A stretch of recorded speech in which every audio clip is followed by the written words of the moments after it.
இந்த பகுதி டைனோசர் புதைபடிவங்கள் கண்டறியப்பட்ட இடமாகவும் சிமெண்ட் தொழிற்சாலைகளுக்கு புகழ்பெற்றதாகவும் உள்ளது. அரியலூர் மாவட்டம் 2 லட்சம் ஆண்டுகளுக்கு முந்தைய வரலாறு கொண்டது.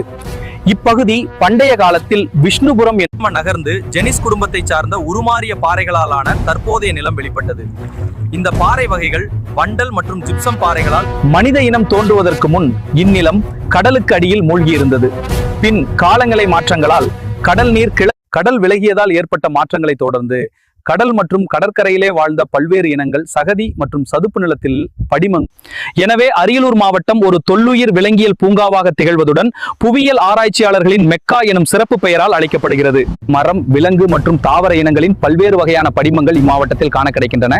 டைனோசர் முட்டைகள் கல்லங்குறிச்சி மற்றும் நின்னியூர் பகுதிகளில் கண்டெடுக்கப்பட்டுள்ளன. இக்காரணங்களால் இம்மாவட்டம் பழங்கால உயிரின படிம புதையல்களின் இருப்பிடம்